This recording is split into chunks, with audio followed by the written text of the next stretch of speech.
Hola, ¿qué tal están mis queridos secuaces? Bienvenidos a Elena en el País de los Horrores.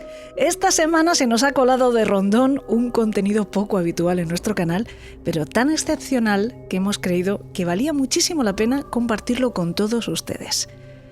Y es que el pasado lunes tuve la oportunidad de ser testigo, es más, tuve la oportunidad de participar en una jornada que yo tildaría de histórica, por las personalidades que se dieron cita en un mismo escenario, todos ellos primerísimas figuras, algunos de los nombres más relevantes en el estudio, en la investigación y en la divulgación de eso que ha venido llamándose ocultura. O lo que es lo mismo, las creencias, las narrativas, el simbolismo o las prácticas culturales en torno a los llamados fenómenos anómalos. Díganme ustedes si miento, fíjense en la lista. El periodista, escritor y Premio Planeta Javier Sierra. Los también escritores Jesús Callejo, Carlos Canales y Fernando López del Oso, componentes todos ellos del maravilloso podcast La Escóbula de la Brújula. El también periodista y escritor Santi Camacho, director del exitoso podcast Días Extraños. El divulgador y especialista en ufología Alex Gilbert, director de uno de los mejores podcasts relacionados con este tema, Luces en la Noche. El ensayista y ufólogo, uno de los más reputados internacionalmente, José Antonio Caravaca, colaborador habitual de programas como Cuarto Milenio. Todos juntos para presentar el cómic de Manu Carballal y Salvador Larroca, THC, de Horror Country. Pues como no podía ser de otra manera, la presentación terminó convirtiéndose en una tertulia alucinante de expertos hablando en torno a las mismas cuestiones de las que habla este cómic: ufología, futuros posibles, biología extraterrestre, conspiraciones, etc. Yo creo que ya saben que The Horror Country es un thriller de ciencia ficción, pero basado en la realidad. Una muy inquietante que además se empeñan en mantenernos oculta. La historia sigue a una agencia privada de investigación que analiza casos vinculados a conspiraciones, a programas militares y a fenómenos extraños en el cielo, pero poniendo el foco en quién ha construido el relato sobre ellos y con qué intereses, y además descorriendo la cortina que nos priva de conocer esa incómoda realidad oculta. Hay acción, hay misterio, pero sobre todo hay muchísima documentación real y encima incluye un glosario y un anexo para que, si les pica la curiosidad, puedan profundizar en todos estos temas, puedan comprobar qué hay detrás de cada pasaje del cómic. Muchos secuaces, muchos de ustedes ya lo tienen y nos están haciendo llegar mensajes maravillosos. Muchísimas gracias. Es una enorme satisfacción saber que les está gustando tanto. Y si todavía no lo tienen, pues pueden encontrarlo en librerías, en grandes almacenes, en plataformas de venta online y también en la propia web oficial de horrorcountry.com, donde además van a encontrar un pequeño descuento disponible. Les dejo ya disfrutar con la sabiduría de todo este magnífico elenco. Por cierto, para quienes no nos estén viendo directamente en YouTube y me estén escuchando en otras plataformas solo de audio, pues recuerden que también pueden encontrar esta charla allí y además en vídeo, con imagen. Espero que les guste.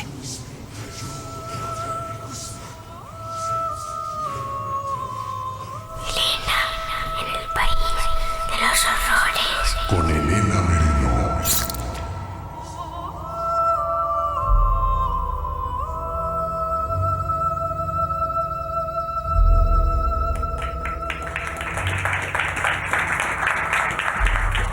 Realmente, para los que somos, no sé si hace falta el micro, pero bueno, ya no, que la verdad es que no.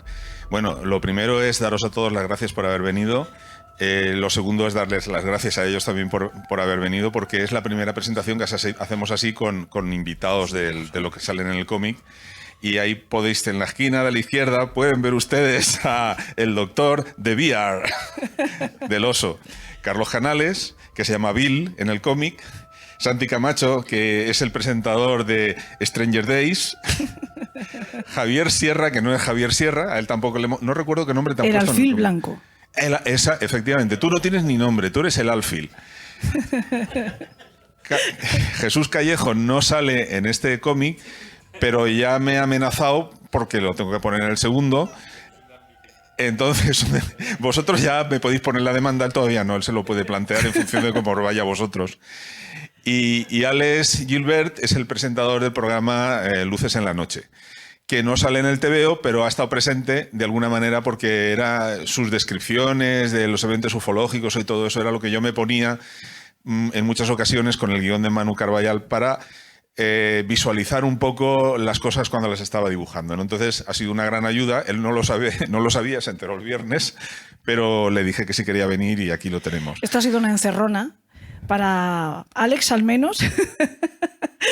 Pero bueno, ha sido también muy grato que todos hayan aceptado la invitación y que estén aquí. Casi estamos organizando una especie de mini congreso del misterio. Es verdad que muchos de los que estáis entre el público para escucharnos podríais ocupar perfectamente una plaza aquí arriba también, no solo porque aparecéis en el TVO, sino porque sois verdaderos especialistas en el tema del que habla THC y del que también vamos a hablar hoy un poco, porque la idea que nos hemos planteado Salva y yo es, sí, presentar esta novela gráfica, pero también y sobre todo aprovechar la presencia de estas insignes personalidades y su conocimiento profundo de... Que nos cedieron inconscientemente el derecho a poderles dibujar. Porque, bueno, yo cuando se los dije, me dijeron todos que sí, inmediatamente. Y la verdad es que, bueno, yo espero que hayáis quedado contentos de lo guapo que habéis ido saliendo. He hecho cosas más allá de mi habilidad. O sea, algunos ha sido realmente difícil ponerlos guapos, todos los que he dicho. Pero bueno, ha sido muy divertido saber que erais personas de verdad. Que en las ediciones extranjeras y todo eso no lo sepan, no quiere decir que no lo sepa yo. Y os doy las gracias a todos por haber ayudado. Aunque tú todavía no te hayas de... Y sobre todo está siendo una sorpresa muy agradable a todos los fans que están comprando el TVO, que afortunadamente, ya lo podemos decir, ha tenido un éxito y una acogida maravillosa y también muy de agradecer, y muchos de ellos todavía se están sorprendiendo porque a lo mejor, aunque estamos siendo bastante pesados y estamos venga a postear en redes sociales y venga a hacer presentaciones y venga a participar en todos los podcasts donde nos invitan contando un poco toda la génesis de este proyecto y el desarrollo, etcétera, pero obviamente no se puede llegar a todo el mundo y de repente cuando cogen el libro, abren, van mirando las páginas, esto es casi hacer check, ¿no? en ir encontrando lo que creo que en lenguaje así más de videojuegos se llama huevos de Pascua, ¿no? Que son todos estos personajes, algunos en su propio rol, ¿no? Siendo ellos mismos, como David Caves, que está también por aquí, ¿no? que está como especialista en ufología, entre otras muchas cosas. Ya sabemos que de todo el tema anomalías sabe, pero bueno, en el cómic está como tal. Pero, por ejemplo, en el caso de Javier Sierra, tiene un rol completamente diferente al de su propia persona porque está de alto mando, sí. Alto funcionario de... La mano derecha al presidente. De la CIA. Dale algún consejo, Javier, que tú tienes más sentido. Y, por ejemplo, Carlos Canales, lo que le ha ocurrido es que se ha encontrado a sí mismo en las páginas de este TVO. Sí, es más él en las páginas del TVO que en la realidad. Lo menos Carlos Canales de todo es que el nombre, que se llama Bill en el cómic, pero es cierto que se relaciona con exagentes de la CIA, tiene una armería, todas esas cosas que a Carlos no le gustan casi. Entonces todo eso, de hecho, a él siempre le había parecido mal cuando lo dibujaba y esta vez me ha dicho que se reconoce a sí mismo, o sea que... Al micro, porfa, que esto se está grabando, porfa. Yo quería ser comandante de un destructor imperial. Pero Carlos, que esto no es Star Wars, tío, eso fue hace 2 años. Pero se agradece de todas maneras. Oye, pero luego en el volumen 3, por ejemplo, él puede ser un tapado, un infiltrado, en realidad un extraterrestre. Un reptiliano. Un reptiliano, y reaparecer, pero pilotando una de las naves. Sí, es que como tú, menos mal que el guión lo está haciendo Manu, ¿eh? Tengo un amigo abogado que sostiene que los reptilianos se pueden comer. Depende de qué zona de la Tierra, imagino. El reptiliano es comestible, entonces o si no valen para hacer zapatos. Y abrigos y bolsos. No se lo digas a Elena, que seguro que lo del bolso le llama la teoría es buena. Yo me voy a reservar una pregunta para el guionista cuando lo veamos, y es ¿por qué la excepción de Carlos? ¿Por qué Carlos es Bill y no como nos ha ocurrido a todos los demás, ¿no? A mí me ha degradado un merino, yo soy Elena Merino, es que un merino Charles es Channels, una oveja de raza. Charles Channels sonaba un poco raro, entonces yo creo que la dejan Bill anda, que y ya sí. está. Sheep. Yo soy Helen Sheep, oveja corriente y común. A ver, yo entiendo que el cómic le pueda gustar a alguno, otro no, pero creo que el punto fuerte no es exactamente el de las traducciones. Lo de Pal Paradise a mí me mata, que es Pablo Vergel. Pablo Vergel, Pal Paradise. Bueno, yo te propongo, Salva, que vayamos entrando en materia. Si quieres, hacemos una mini presentación de por qué THC aparece ahora, en este punto de tu carrera, y después ya les dejamos a ellos Os lo cuento enseguida. Yo durante 30 y tantos años he sido dibujante de Marvel Comics. Hace un par de años me lo dejé para hacer este proyecto, pero durante todos esos años yo era oyente de podcast mayormente. No, o sea, oía noticias, oyes música, pero la mayor parte del tiempo son los podcasts los que me han ido acompañando.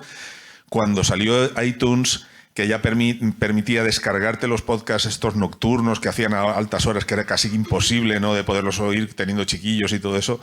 Entonces, fue una revolución para mí poder empezar a escuchar pues todos esos podcasts de La Rosa de los Vientos, Turno de Noche, Milenio 3, todo aquello, me lo empecé a escuchar y es lo que me ha hecho compañía durante tantos años. Y el porqué de esta obra tiene que ver con el cariño que yo tengo por esos temas, por esos comunicadores y por lo que me evoca el misterio en sí. Que no es que sea una persona muy creyente de todo esto, pero sí en la evocación sí que yo visualizaba fácilmente todo cómo podía ser. Y eso es lo que se ha pretendido con el cómic. Hay una anécdota que me parece muy chula que nos cuentes, y es de verdad el comienzo de todo esto, que hace muchos años todavía ni siquiera tú te podías imaginar que fueras a hacer THC, pero en un momento en el que tú escuchando mientras trabajas un Rosa de los Vientos, es La Rosa de los Vientos. La presentaba Juan Antonio Cebrián, que supongo que sabréis quién es. Entonces él era presentador y yo estaba dibujando entonces Spider-Man.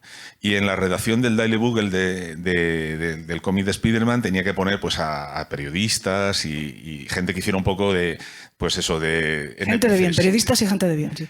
Entonces les puse a Jesús, a Carlos, siempre me recriminó que él estaba más delgado, a Bruno Cardeñosa, a Cebrián, a Martín Espósito, y no puse a Silvia. Y llevo como 30 años con Silvia aquí comiéndome la oreja diciendo no me pusiste. Y el otro día la llamé por teléfono, que ya te pongo en la segunda parte. Entonces, bueno, el caso es que sale el TVO en Estados Unidos. Si se hubieran enterado que yo le había puesto a toda esta gente, me banean rápido, me piden contratos de derechos, de cesión de imagen. Yo no les dije nada y coló. Y como coló, se editó en España con esos personajes. Y entonces me llamó Juan Antonio y me dijo, oye, ¿tú nos has dibujado en el TVO y tal? Y yo dije, sí. Digo, hostia, no será una demanda. Y me llevó al programa, me presentó a estos caballeros. Por culpa de eso, desde entonces yo, pues hicimos unas buenas amistades, creo yo, ¿no? Y desde entonces, pues que ha durado esa relación de amor, ¿no? Y la verdad es que eso ha ido implicando conocer a más gente del mundillo, a que al caballero del oso le conocí en una presentación de una sesión de firmas que hizo por toda España con una furgoneta con David Sentinella, que se llamaba Asesino de Políticos. No sé yo cuántos amigos hizo. Entre la gente bastantes, imagino. Hice bastantes. Sí. Y fue muy, muy popular, sí. Yo que tú, de hecho, me replantearía una reedición. Desgraciadamente es un libro que no ha perdido vigencia y yo creo que se podría mantener, reeditar. Y lo podías hacer con extras, sí. Con extras. Lo podías poner ya con la pistola o... Con anexos, como THC. Y entonces un poco ese es el principio romántico de cómo empieza la historia. Hasta que prácticamente a todos los que estamos aquí... Sí. Nos conoces a partir de ese aleteo de mariposa. De aquel día, sí, porque a ti te conocí porque acudí una vez a un esto de fin de semana, a un simposio de fin de semana con Berrocal, que también ha venido a vernos. Te conocí a ti allí porque tú estabas allí con una migraña, una vomitera, en fin. No hace falta que des detalles. Con que y me pidieron a mí que iba de público que si podía yo actuar en su lugar. Bueno, actuar sí, porque me hubiera tenido que inventar algo, seguro. Y un poco ha sido así de rebote. A Javier, a Santi ahora y a Alex han sido pues prácticamente también gente que escucho mucho y que admiro, porque todos están en el cómic porque hay admiración. No solo porque hay admiración, están en el cómic porque saben del tema del que habla el cómic y también por eso... Porque son personas relevantes en ese mundo, claro. A un tercer grado ahora. Ellos han querido saber qué les íbamos a preguntar, les hemos engañado como a chinos. Es el momento de descubrirlo, no nos vamos a preguntar nada de lo que nos hemos dicho, entre otras cosas porque hemos perdido las preguntas. No, eso es mentira. No sé por quién quieres empezar. Quizá yo propondría por Jesús, precisamente porque él fue el lector cero, es decir, fue una de las primeras personas que vio el cómic una vez que planteaste que ya estaba terminado para que lo valorara y que te diera sus impresiones. Supongo que los ojos le dolerán de las faltas de ortografía que había entonces y todas las erratas y todo eso, porque él lo que vio fue el primer montaje del director que vio, lo vio él y se lo mandé a falta de correcciones, que ya sabéis que las correcciones de un libro, de un cómic son... El borrador, digamos. Son, han sido como 10 correcciones, y el otro día cuando lo vi en físico, fíjate cómo cambian las cosas. De verlo todas las noches durante 2 años en pantalla, cuando lo vi en física por primera vez descubrí una, que no la diré. Pero en físico todo cambia un montón. Entonces se lo pasé a Jesús. El demonio para que de la lo viera. imprenta, que también nos puede hablar Jesús del demonio de la imprenta, seguro. Entonces, Jesús, ¿qué te pareció cuando te lo envié? Pues primero el privilegio de estar viendo algo antes de que se publicara, ¿no? Con lo cual ya es... Bueno, yo también vi tu libro, ¿eh? Por de la eso intrusión. digo, que ya es una sensación de privilegio y de chulería, por decirlo así, ¿no? Como diciendo, qué bien, que soy el primero que está analizando estas páginas.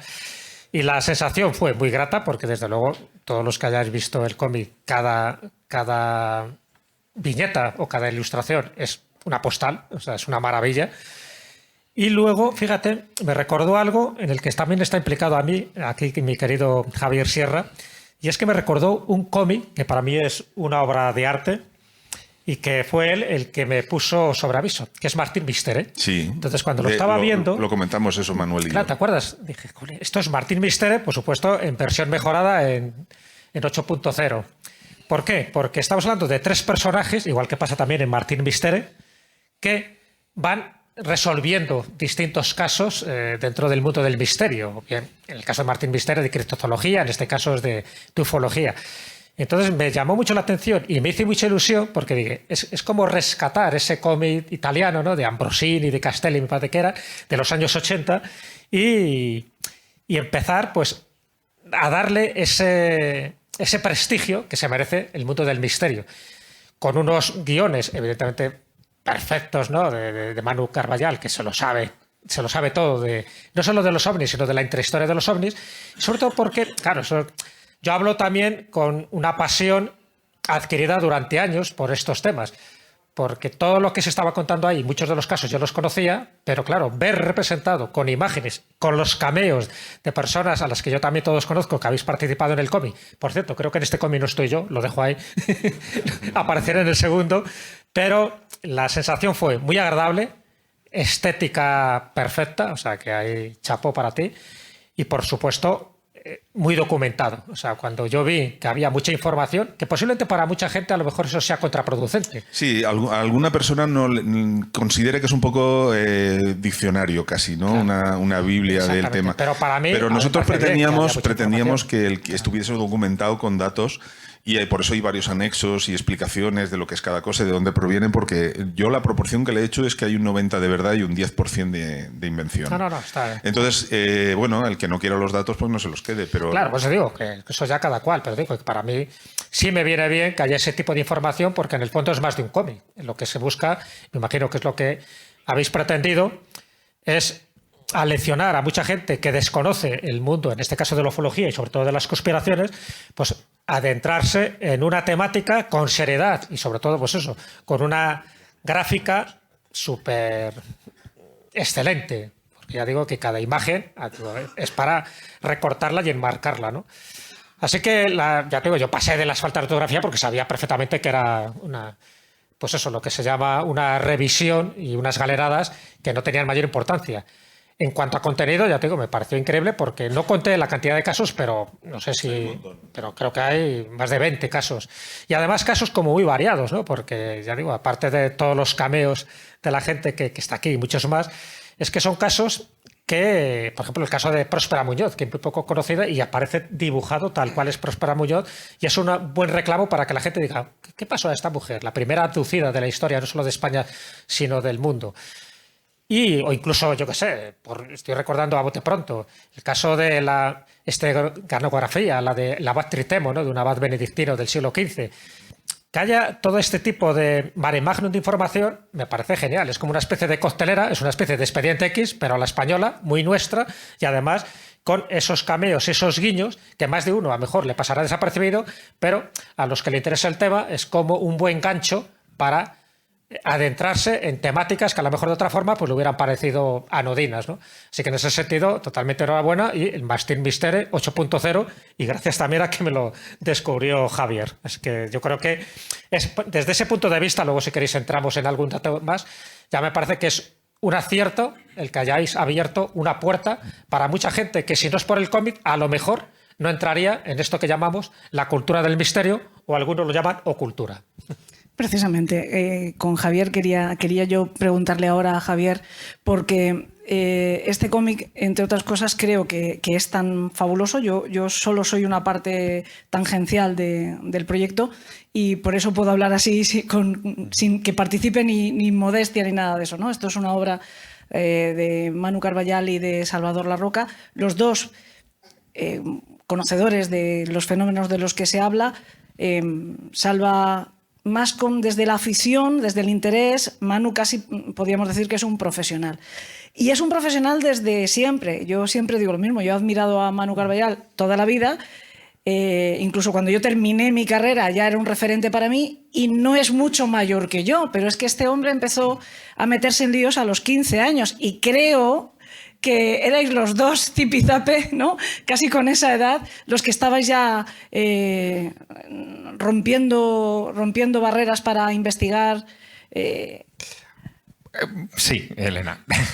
O sea, tú lo conoces, quiero decir, tú lo conoces desde los 15 años. De toda la vida, sí. ¿Te lo imaginabas haciendo un trabajo como este, un cómic? Perfectamente. Además, yo lo que veo en este cómic es la mente de Manuel Carballal. Es decir, que más allá de los dibujos de Salva y de toda la puesta en escena, lo que hay es un reflejo de esa capacidad que tiene Manuel desde que era muy jovencito, de sacudir, de mezclar, de combinar, de provocar en torno a todos los temas que a él le interesan, ¿no? O sea, si alguien espera encontrar cosas de la cultura convencional, más allá de que aparezca un cameo de Pérez Reverte, por ejemplo, o cosas así, no lo va a encontrar. Es decir, aquí estamos en otra clase de cultura. Y eso tiene que ver con una mente, la de Manu, que se ha cincelado desde muy pequeño. Y además me gustaría decir una cosa. No sé si me está escuchando o si me escuchará, pero una mente no guiada. Es decir, Manuel no tuvo un maestro o no tuvo una escuela. Se apuntó a todas las que pudo, sacó de todas las que pudo lo que le fascinó y luego lo mezclaba a su albur, ¿no? Yo creo que esa es la genialidad de este cómic, pero también lo convierte en un objeto de culto. Esto no es mainstream, es decir, no es una historia tradicional, sino que se mezcla filosofía sobre los fenómenos paranormales, sobre los ovnis, se mezclan discusiones, se mezclan teorías. Eso es lo que a mí me ha gustado. Y me gustaría complementar una cosa que ha dicho Jesús. Cuando yo empecé mi relación con Manu fue en 1986. Yo era muy pequeño, tenía 14, todavía no había cumplido los 15, y encontré una nota suya en Karma 7, en una revista especializada, ¿no? Donde decía que había montado un grupo Fénix, y que buscaban gente con la que comunicarse. Bueno, yo escribí a aquel apartado de correos de La Coruña, me respondió, empezamos enseguida una relación por carta. Llamarse por teléfono era muy caro en aquella época, tenía que ser todo por carta. Inventamos el podcast. Esto, en fin, no es falsa modestia, es que de repente descubrimos que en vez de llamarnos por teléfono y tal, lo ideal era grabarse en una cinta de casete, si era de 90 minutos mejor, todo lo que teníamos en la cabeza. Y nos mandábamos cinta de casete de ida, cinta de casete de vuelta, las guardamos, por cierto, metíamos fragmentos de radio que pillábamos por allí o cosas de la tele que grabábamos con el magnetofón para compartirlo, y creamos los primeros podcasts, analógicos, ¿no? Y en esos intercambios de correspondencia, yo creo que en el tercer o cuarto envío que me hizo Manu, me incluyó un tebeo de Martín Misteri, que es este que comentaba Jesús. Para mí aquello fue un shock, porque lo había publicado Cinco, una editorial de la época, estamos hablando de los 80, ¿no? Era un personaje que era la mezcla perfecta entre JJ Benítez y Eric von Däniken, ¿no? Era un tío, el detective de lo imposible que se dedicaba a investigar cosas raras y que tenía como compañero, siempre tiene que haber un compañero, ¿no? Un neandertal, que esto era maravilloso, que había Java, efectivamente, y a mí aquello me hechizó.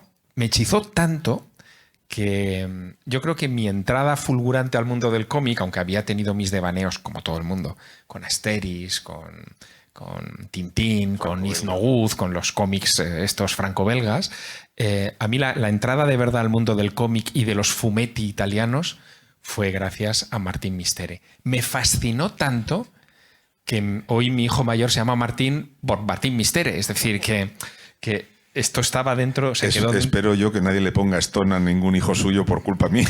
Puede pasar.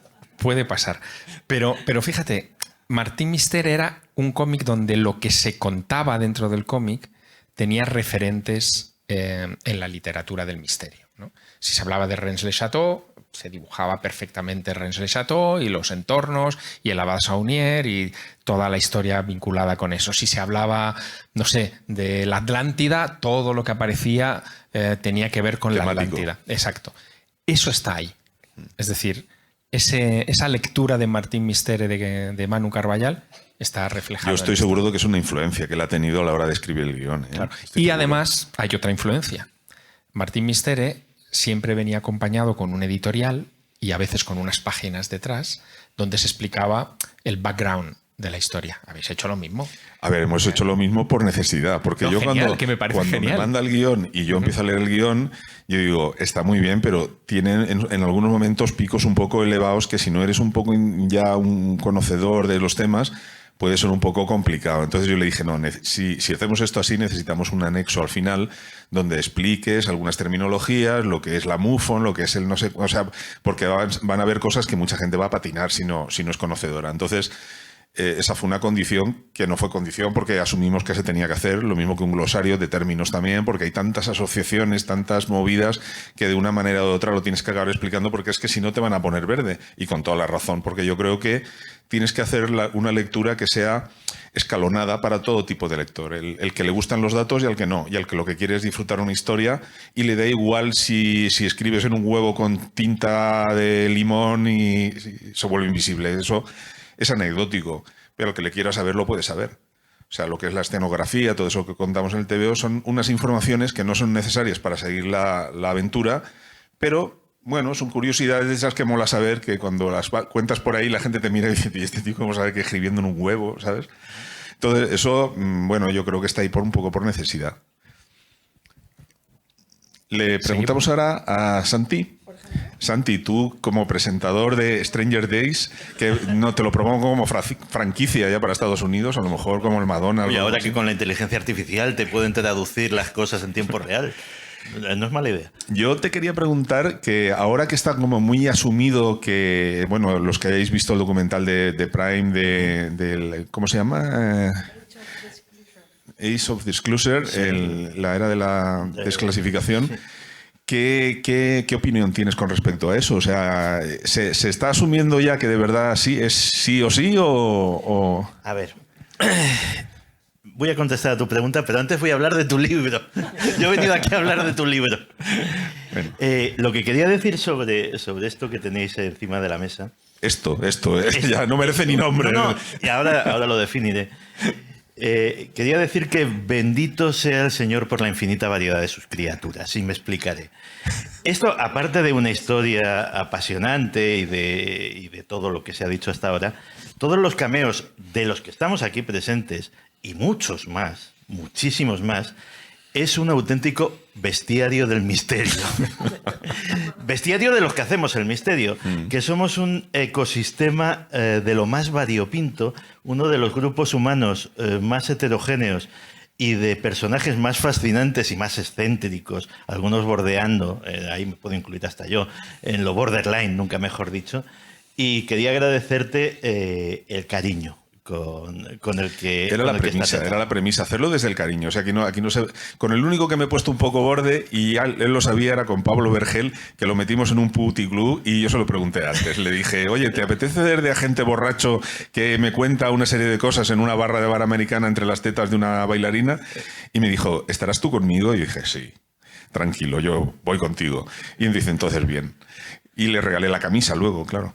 Y mira, también los que estamos representados ahí podemos sentir cierta sensación de misión cumplida.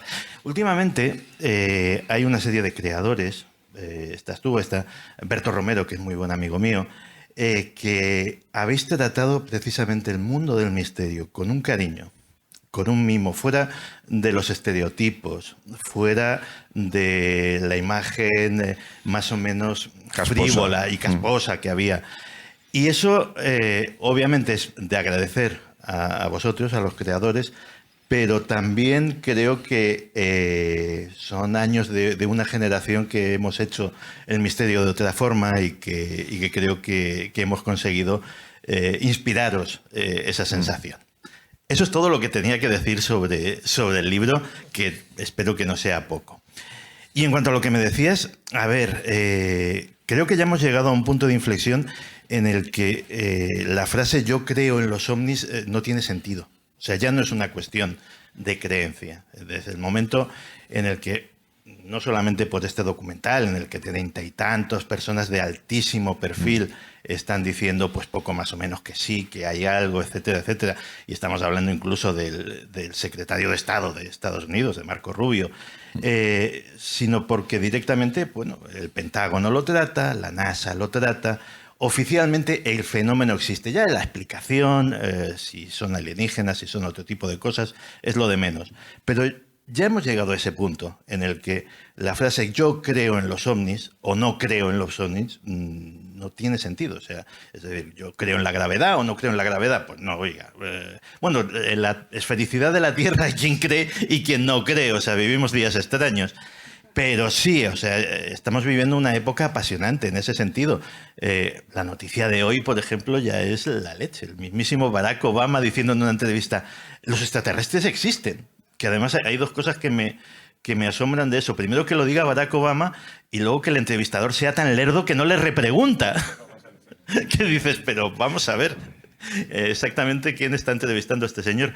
Está el famoso run run que llevan, ni se sabe el tiempo ahora mismo en las redes sociales, de que el día 8 de julio, el aniversario de Roswell, Donald Trump va por fin a tirar de la manta y nos lo va a contar todo. Se quedará en nada, como siempre, pero demuestra que hay un clima diferente con respecto al tema. Y que hemos pasado ya una pantalla. Y que se han hecho análisis financieros de qué pasaría. Sí, eso es fascinante. Una antigua funcionaria del Banco de Inglaterra solicitó formalmente al Banco de Inglaterra que tuviera un plan de contingencia fuerte, o sea, un protocolo para el caso de que bien Donald Trump o bien lo que fuera revelase la existencia de vida inteligente extraterrestre, porque económicamente preveía un desastre de proporciones bíblicas, o sea, la caída de las bolsas, la interrupción de las líneas de suministro, etcétera, etcétera, etcétera.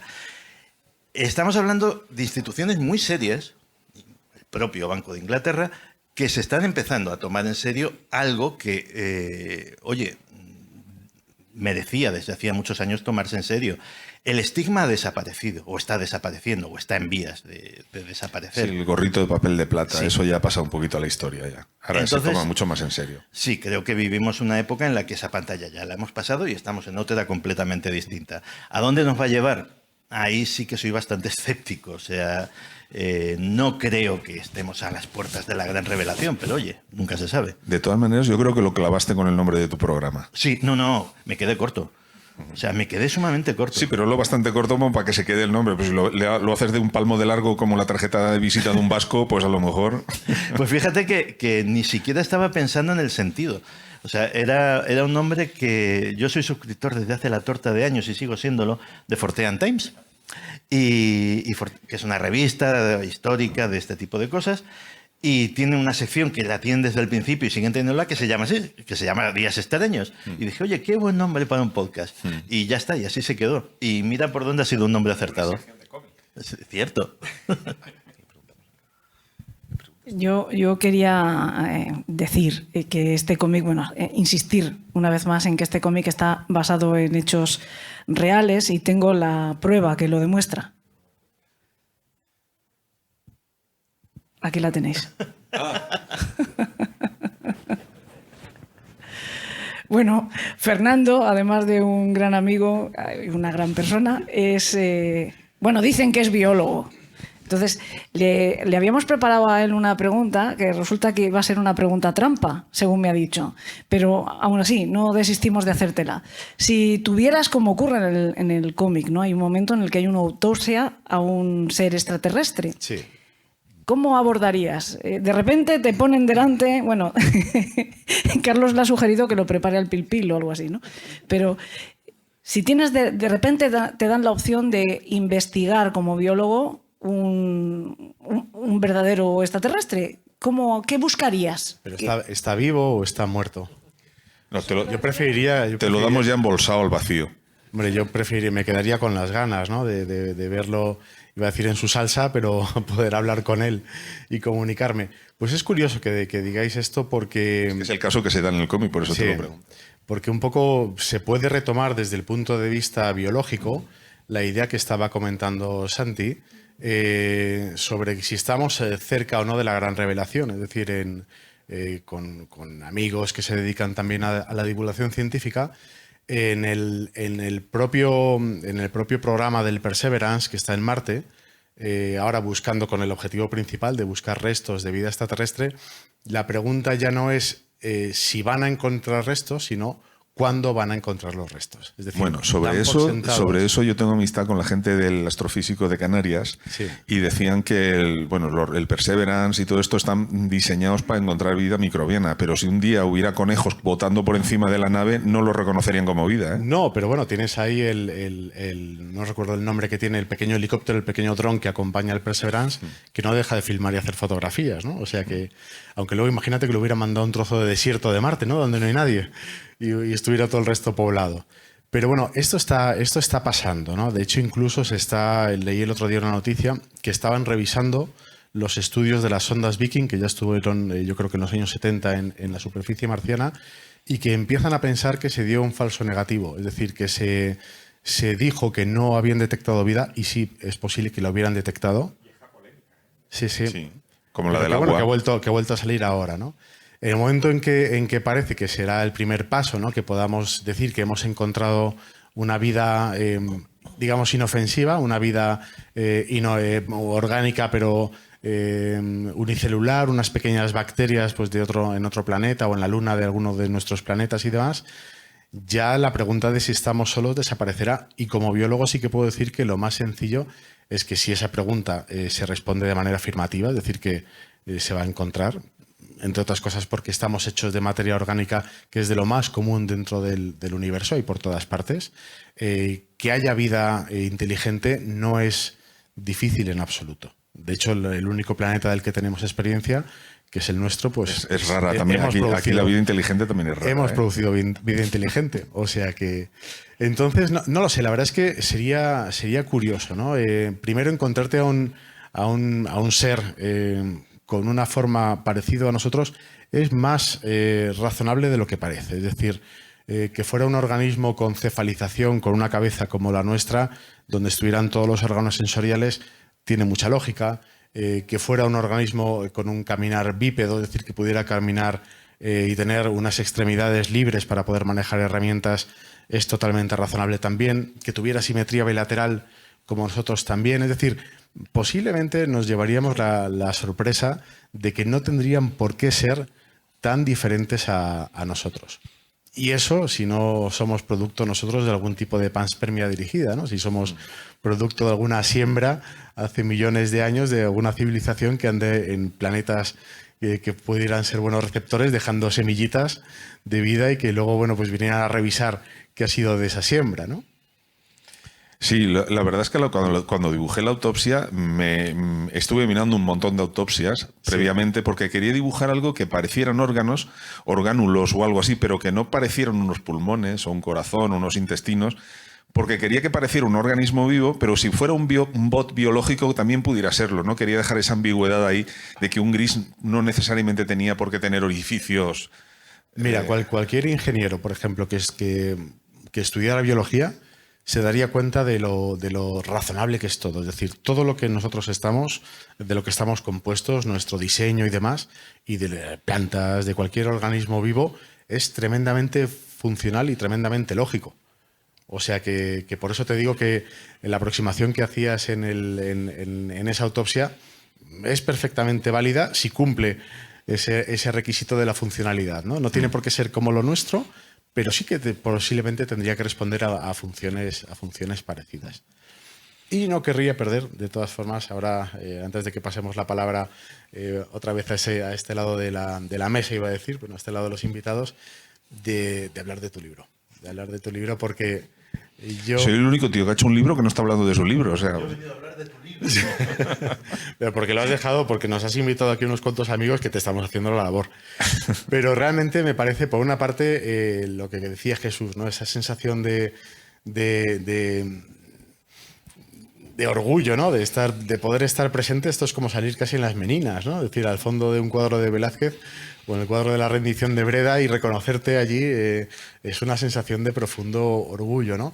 Pero yo pienso que la labor o la función que tú has hecho a ese mundo del misterio al que tanto cariño tienes, yo creo que todavía no aciertas, no adivinas la influencia grande que va a tener en la gente, en el público en general. Fíjate, no te digo ya en el público especializado, porque pienso que este cómic es una invitación maravillosa a adentrarse en estos temas. Es decir, tiene un primer nivel de lectura que es del que quiera disfrutar de unas aventuras guays, simplemente con esa idea, ¿no? Es decir, Expediente X en su día no era un producto o una serie diseñada para los frikis, podríamos decirlo así, sino a un público amplio que de repente se encontraba con estos temas, o Fringe, esta serie también que se ocupa, ¿no?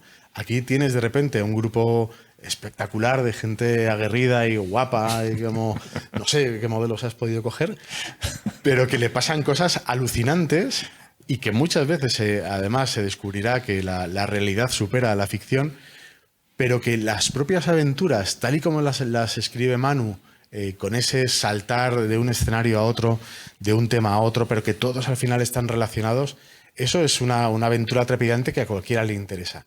Pero luego tienes otro nivel de lectura en el que, a poco que uno haya visto los programas de televisión o haya escuchado podcasts o haya leído libros un poco más especializados, muchas cosas irán reverberando, ¿no? Irán produciendo una cierta resonancia, y cuando vaya encontrando en la parte final esas llamadas en las que uno puede empezar a tirar del hilo y empezar a adentrarse por la madriguera de conejo, pues va a poder hacer pues lo que he comentado, ¿no? Es decir, esa invitación maravillosa a entrar en este mundo, y que yo creo que también responde a una sensación general en el público, y es la de que la realidad es más compleja y es mucho más rica de lo que nos han contado, ¿no? Esa invitación de la que hablas me la hizo tu padre a mí de pequeño sin saberlo, sí. Porque yo le veía con 14 años o algo así, en Todo es posible en domingo, La puerta del misterio, Más allá, todos esos programas. A mí la imagen de tu padre me evocaba lo que luego recuperé con los podcasts del misterio. Tu padre creo que tuvo mucho que ver en todos los que estamos aquí, sí. Sospecho. Sí, eso es cierto, ¿no? Y fíjate los nombres, Más allá, La puerta del misterio, una invitación a fin de cuentas. Y yo creo que este cómic de Horror Country, que además representa en inglés al magnífico programa de Elena, yo pienso que es sobre todo una magnífica invitación. Y yo creo que has retomado el testigo, igual que hemos hecho en función de nuestras posibilidades, pues todos los que estamos aquí ahora mismo, y tú también vas a colaborar mucho en abrir la mente de momento miles, pero seguro que acabarán siendo millones de lectores. O cientos de millones. También. Sí, decía Javier lo de Martin Mister hace un ratito, pero es verdad que cuando Manu decide aceptar ese guante que yo le lanzo de vamos a hacer algo, ¿no? Él lo que hace es trasladar el podcast en donde nosotros colaboramos, que es el de Elena en el País de los Horrores, de ahí de El País de los Horrores, THC, de Horror Country. Él lo traspasa a una editorial, a una agencia de investigación americana, porque aquí en España no tiene mucho sentido crear una agencia de investigación porque no puede ser oficial, digamos, ¿no? Pero en Estados Unidos sí tiene sentido que una agencia investigue y descubra cosas y tenga un podcast de un tipo pues promocional de sus labores, de las cosas que hacen y el desarrollo que tienen y tal. Y es así el detonante de cómo surge la historia, ¿no? Por eso es THC, no por las drogas. Mal pensados. Bueno, habíamos dejado también a Carlos, porque para todos habíamos preparado algunas preguntas, incluido Carlos, pero Carlos ha dicho que él quería hablar de ovnis estrellados. Entonces, como es Carlos y no le podemos negar que no, pues, Carlos, habla de ovnis estrellados, venga. Era un pretexto. En realidad quiero hablar del libro. A ver, una cosa importante, y está en relación un poco con lo que dice Jesús y lo ha dicho Javier. A ver, yo dibujo. Solamente hay dibujos míos en un par de libros. Pero, claro, a mí me llegó el PDF, también imagen electrónica, antes de ver el papel. Y, claro, lo primero es que yo ya conozco cómo dibuja Salva. Con lo cual, claro, tenía claramente su naturaleza dibujante, era muy llamativo y muy espectacular. Pero luego, en la forma en la que tenía estructurado el cómic, estoy hablando ahora de estética, era extremadamente moderno. Entonces, yo me quedé rápidamente con una idea al ver los temas y los contenidos. ¿Cómo se puede superar la imagen mental que tiene una generación entera o dos de españoles que han basado su mundo, ya no vienen de la época de Fernando, del padre de Fernando, sino algo más moderno, que tampoco que se aleja también mucho de Martín Mister o los cómics de los 80, que es la imagen que genera en televisión Expediente X, que es una imagen muy fuerte que condiciona a varias generaciones de manera completa. Y esto es distinto, tiene un tono totalmente diferente. Entonces yo pensé, ¿por qué esto? Yo soy... Bueno, claro, aquí está Emilio y está Manuel, que son aquí monstruos del cómic. Pero yo tengo muchísimos. Entonces yo me acuerdo que en mi mundo por el cómic, mi comienzo, es totalmente diferente. Empieza por algo muy curioso, que es el impacto de historias conocidas vistas de una forma distinta. Y es que cuando yo era un niño, o sea, aquí no estabais ninguno, a lo mejor Jesús, el resto estaba en proyecto, a mí mi madre me regaló un libro, me suscribió a una revista, yo me suscribió porque yo tenía 11 o 12 años, que era radicalmente diferente a todo lo que se había hecho en TV o en España en esa época, que es Trinca. Entonces, en Trinca tengo todos los números de Trinca. Entonces, en Trinca tengo decenas de cosas. Entonces, en Trinca había una serie de dibujantes que luego se han hecho hiperfamosos, por ejemplo, el Cid de Palacios, o, bueno, muchas de las historias que contaba. Pero había uno en concreto, que era un dibujante que se llama Calatayud, que eran los 12 trabajos de Hércules. O sea, una historia clásica contada con unos dibujos totalmente rompedores para la época, de una manera diferente. Y a mí aquello me pareció fabuloso. Bueno, me lo sigue pareciendo hoy en día. Sigo creyendo que es una maravilla. Entonces, lo difícil es cómo vinculas el mundo de las historias gráficas a historias muy conocidas, porque, en contra de lo que se ha dicho, yo creo que una parte enorme de tus compradores del libro ya les gusta este tipo de ideas. O sea, van a tiro hecho. Van a ver una forma de presentar de manera distinta algo que la mayoría más o menos ya conocen. Y luego habrá algún despistadillo por ahí que dice qué dibujos más chulos, o que te sigue porque te conoce, o porque le parece simplemente interesante el tema, o le gustan los dibujos y las ilustraciones. Porque el cómic, a diferencia de un libro, te entra primero por los dibujos, que es lo primero que ves, y lo primero que te llama la atención. Y la forma en la que has maquetado, por eso una estructura de maqueta, y presentado el libro, es muy distinto a otros dibujos tuyos, donde tú tampoco eres el guionista, pero que sin embargo aquí está claro que teníais más libertad de creación.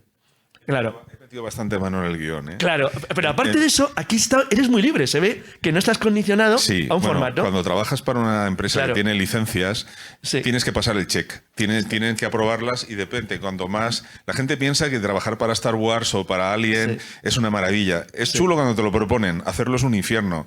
Porque hay como 50 personas que tienen algo que decir. Porque hay una oficina que se encarga del control de calidad solamente de los cómics. Y si les parece bien, es que no tienen ningún sentido.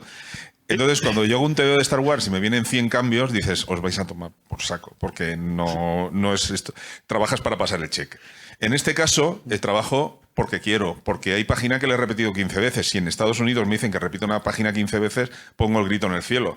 Pero aquí no, aquí lo hago porque yo todas las noches las revisaba, hasta las 2 de la mañana me las miraba todas. Hacía la 1 y miraba la 1. Al día siguiente hacía la 2 y miraba la 1 y la 2. Y cuando iba por la 300, todas las noches me miraba de la 1 hasta la 300. O sea, entonces he retocado un montón de cosas. Lo he dejado de manera que a día de hoy me satisface, a lo mejor dentro de 10 años no, pero hoy, a día de hoy la obra es toda culpa mía. Ha salido como yo quería. Pero he tenido la suerte de que mi hija y mi hijo se dedican a los temas gráficos. Mi hijo me ha hecho los vídeos de promoción, esos en donde salgo maquillándome y salgo de presentador de televisión y todo eso me lo ha montado él. Las promociones, las IAs, todo eso me lo hizo mi hijo Víctor. Y mi hija Víctor, Víctor le digo, por favor, Claudia, mi hija Claudia y su pareja me lo maquetaron todo. Me lo maquetaron, yo confié absolutamente y porque es mi hija y porque yo sé que me podía fiar. Entonces me lo enseñaron, cuando yo lo vi dije exactamente eso es lo que yo quería. Y guste o no le guste a alguien, ese producto que tienes enfrente de tu mesa es el que yo quería. Acabas de explicar el por qué tiene este tono tan moderno, tan juvenil, ahora acabo de entenderlo. No, es muy modesto, pero una vez, ahí estaba Manuel, yo creo. Este señor estaba haciendo una presentación y estaba contando a la gente que había, hay repleto de gente, y decía, bueno, yo quería dibujar, pero no quiero estar parado, prefiero estar haciendo trabajos constantemente, y entonces yo quería hacer una cosa relacionada con las redes galaxias, y estaba contando. Y hablé con George y me dijo, entonces claro, hubo un momento que alguien preguntó, ¿qué George? Dijo, George Lucas. Y dijo todo el mundo, un tío que habla por teléfono con George Lucas, y le parece lo más normal del mundo. No, lo que pasa es que al final los mitos también comen pizza y también, ¿sabes? O sea, quiero decir, al final son personas, cuando las conoces son personas. Y el nivel de interacción que puedes llegar a tener con toda esta gente, al final es, pues, como vosotros que sois todos famosos. O sea, nos conocemos y llega un momento de que ya no es Carlos Canales el famoso, sino es Carlos Canales tu colega. Y te vas de cena y te tomas unas copas y te echas unas risas y yo le puedo decir a Javier algo y Javier me lo puede decir a mí, como de hecho Javier nos quiere contar ahora o luego. Pero es que voy a contar una historia más graciosa. Un día Jesús y yo habíamos quedado en Toledo con un amigo de Jesús que está divorciado y le tocaba cuidar al niño ese fin de semana. Pero como había quedado con nosotros, tuvo que deshacerse del niño. Entonces no sabía qué hacer para más en la línea de que un poco mal. Suena para el programa de Elena. Verás. Y el caso es que le dice de repente, a ver, ¿qué le cuento yo a mi hijo para justificarle que tengo algo muy importante? Y dije, verás, es que he quedado con unos señores que conocen a Spiderman e incluso trabajan con él. Claro, el hijo, que era un niño pequeñito, dijo, deje chorras, papá, no sé qué, le echó una bronca increíble. Y claro, ya el padre no tuvo más remedio que presentarse con la obra de Salva y decir, mira, son estos dos señores dentro de la redacción del periódico de Spiderman. Entonces, claro, cuando nos vio, el niño que se muere, literalmente, porque lo que era un mito, que le estaba una cosa absurda que le está contando su padre, lo había convertido mágicamente en realidad. Y es una cosa fabulosa. Entonces, eso demuestra que en realidad el cómic tiene algo muy, muy, muy bueno. Es que te da una imagen del mundo en dibujos. Pero los dibujos, dices, bueno, no es como una película o como el cine. Sí, es todavía mejor. Es muchísimo más mágico que el cine o que la televisión, porque te está creando un mundo que tú tienes que interpretar a tu manera y cada persona lo hace de una manera diferente. Así que sí, creo que todos tienen pinta de tener ya el libro. Pero si alguien falta, que lo compre para regalarlo, que está muy bien. Mira, esto que estás diciendo tú ahora mismo, Carlos, de que cada uno se hace una idea mental hasta que lo ve plasmado ahí, bueno, pues algo parecido es lo que le ha pasado a Salva. Ya hemos comentado en varias ocasiones que el libro es un homenaje al amor que Salva siente por el mundo del misterio, años y años escuchando a los expertos como los que están aquí sentados hablar de temas que a él siempre le han gustado, que le evocan, y una de las personas que sin tener ni idea más le ha influido está aquí y es Alex Gisbert o Gilbert, no sé cómo prefieres. Gilbert. Sí. Gilbert, que él es el director del podcast Luces en la Noche. Muchas veces Salva me hablaba de lo que le gustaba, el trabajo que hacía Alex, de lo que le evocaba, del gran trabajo documental que hace en cada uno de sus episodios. Y el pobre Alex estaba a uvas de esto, no tenía ni idea. Alguna vez que tú y yo hemos hablado por WhatsApp, yo te lo he dicho, pero yo creo que no te lo acababas de creer. Y la semana pasada se enteró que está incluido en los agradecimientos de THC porque, sin saberlo él, es una parte muy importante de este cómic. Pero no te voy a... de nuevo, no te voy a preguntar por el libro. Tú luego ya haces lo que quieras. Yo te voy a preguntar precisamente como gran especialista en el fenómeno ovni precisamente con ese trabajo tan concienzudo que haces, en THC hay una gran parte de trabajo o de recoger historia de la ufología. De hecho, la única crítica que ha recibido el cómic yo lo considero un halago porque alguien dijo en tono despectivo que era una enciclopedia.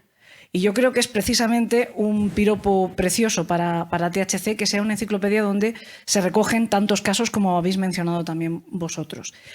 Se deja una parcela abierta a la existencia verdadera de los extraterrestres con malas intenciones. Tú que sabes tanto de estos temas, ¿cuánto crees que hay de verdad? ¿Existe la posibilidad de que haya extraterrestres con malas intenciones? ¿Todo lo que sabemos del fenómeno OVNI es solamente atribuible al humano? Me has dicho antes, es una pregunta que me puede durar horas responder. Bueno, yo como experto, nada. Yo como expertos ellos. Si tenemos en cuenta que... No pasa nada, no pasa nada. Pero es que lo están grabando. Vale, si tenemos en cuenta que ya Francis Crick, creo que fue, lo digo así de memoria, creo que fue uno de los premios Nobel que descubrió la forma de hélice en el ADN, ya expuso la posibilidad de que la vida hubiera llegado aquí a la Tierra a través de la panspermia dirigida. Suena mucho más creíble que algo espontáneo como una sopa primordial. Partiendo de esa base y de que ahora mismo las altas esferas, por ejemplo, políticas, ya no ocultan la realidad del fenómeno OVNI, yo creo como posibilidad que sí que podamos tener una descendencia, quizá más allá de aquí, y que esa sea la verdadera explicación del ser humano, por ejemplo. Entonces... yo creo que sí, yo creo que la vida viene de fuera, pero que podemos tener cierto vínculo o ser cierta parte de esa vida. Entonces, mi respuesta es que sí, que sí. Existe y sí, puede ser que seamos nosotros unos descendientes de vida más allá de aquí. Pero tú crees, por ejemplo... Espérate, vamos a ver, es que no me atrevo a cogerte ese micro. Dame uno. A ver si no coge el micro y la... Que tú, en el cómic, en algún momento dejamos entrever la posibilidad de que los militares tengan algo que ver con los ETs, ¿no? Sí. ¿Eso también lo crees posible? ¿O crees que puede haber una especie de alianza, como el lore del tema viene diciendo que viene de los años 50, entre gobiernos de Estados Unidos y visitas Skinny Bob y todas esas historias? No. ¿No? ¿Crees que no? No. Así, en seco, ya, ¿no? Bueno, en principio no. Vale. En principio no. Bueno, ahora quería preguntarle yo una cosa a Javier, porque Javier se medio enfadó conmigo muchísimo porque me decía, es que me habéis usurpado la aparición en Montserrat que ha sido definitiva en mi vida. Y decía, Javier, es que tu papel es otro, y esto es un cómic. Y entonces dije, pero no te preocupes que eso va a estar en el TVO. Y de hecho, eso va a estar en el TVO, pero por favor, libera tu odio. Página 200. Joder, se lo sabe, yo no, ¿eh? Hombre, vamos, o sea, es que como una patada en el estómago. No, es afinado. Serán dos patadas. Página 200, vamos a ver. Es una viñeta maravillosa, a doble página 200 y 201, donde aparece un personaje que recientemente falleció, Luis José Grifol, que acompaña a Manu Carballal, en fin, en su papel de protagonista, a la montaña de Montserrat. Aquello lo que cuenta es algo que a Manu le cambió la vida y también le hizo plantearse muchas cosas respecto al fenómeno OVNI. Fue un 23 de julio del 87 cuando los dos, él con 18 años y yo con 15, subimos a la montaña con Grifol y en medio de la noche pues nos apareció una enorme luz que está muy bien dibujada, por cierto, ¿no? en el cómic. Claro, cuando yo llego a esa parte del TVO, ya todo emocionado, diciendo, pues ya aparece Grifol y aparece el coche de Grifol y tal. Y de repente digo, pero yo no estoy ahí. O sea, en vez de estar yo, están Elena y Salva. Digo, ¿pero qué coño es esto? Claro, digo, pero, o sea, me han robado la historia. O sea, luego tuve que asimilar que hay universos paralelos y que, bueno, pues lo que ocurre en el universo donde Manuel y yo estuvimos, pues ocurrió, pero a lo mejor hay un universo paralelo que es en el que ha ocurrido lo que contáis en el cómic. Pero me hizo una reflexión y por eso le llamé y por eso estaba, mosqueado. Como veis, estoy aquí y no le he clavado ningún puñal, ¿no? La palabra escrita, yo eso lo sé, la palabra escrita es más verdad que la verdad.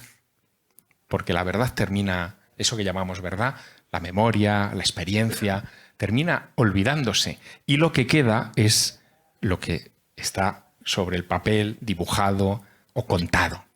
Así que a futuro, cuando alguien revise lo que pasó con Grífola en Montserrat, van a pensar, coño, estuvieron Elena y Salva con Manu con Grífola aquella noche. Y aquello me reconcomió. Me reconcomió no por afán de protagonismo, sino porque aquello fue una experiencia, y por eso Manu lo ha llevado al cómic, obviamente, muy vectorial en nuestras vidas. De repente estás persiguiendo el misterio como una quimera, como una cosa de adolescente, como un sueño, y vas a hablar con todos los protagonistas de los grandes casos. Conocemos a Próspera Muñoz y todo eso está más o menos ahí reflejado.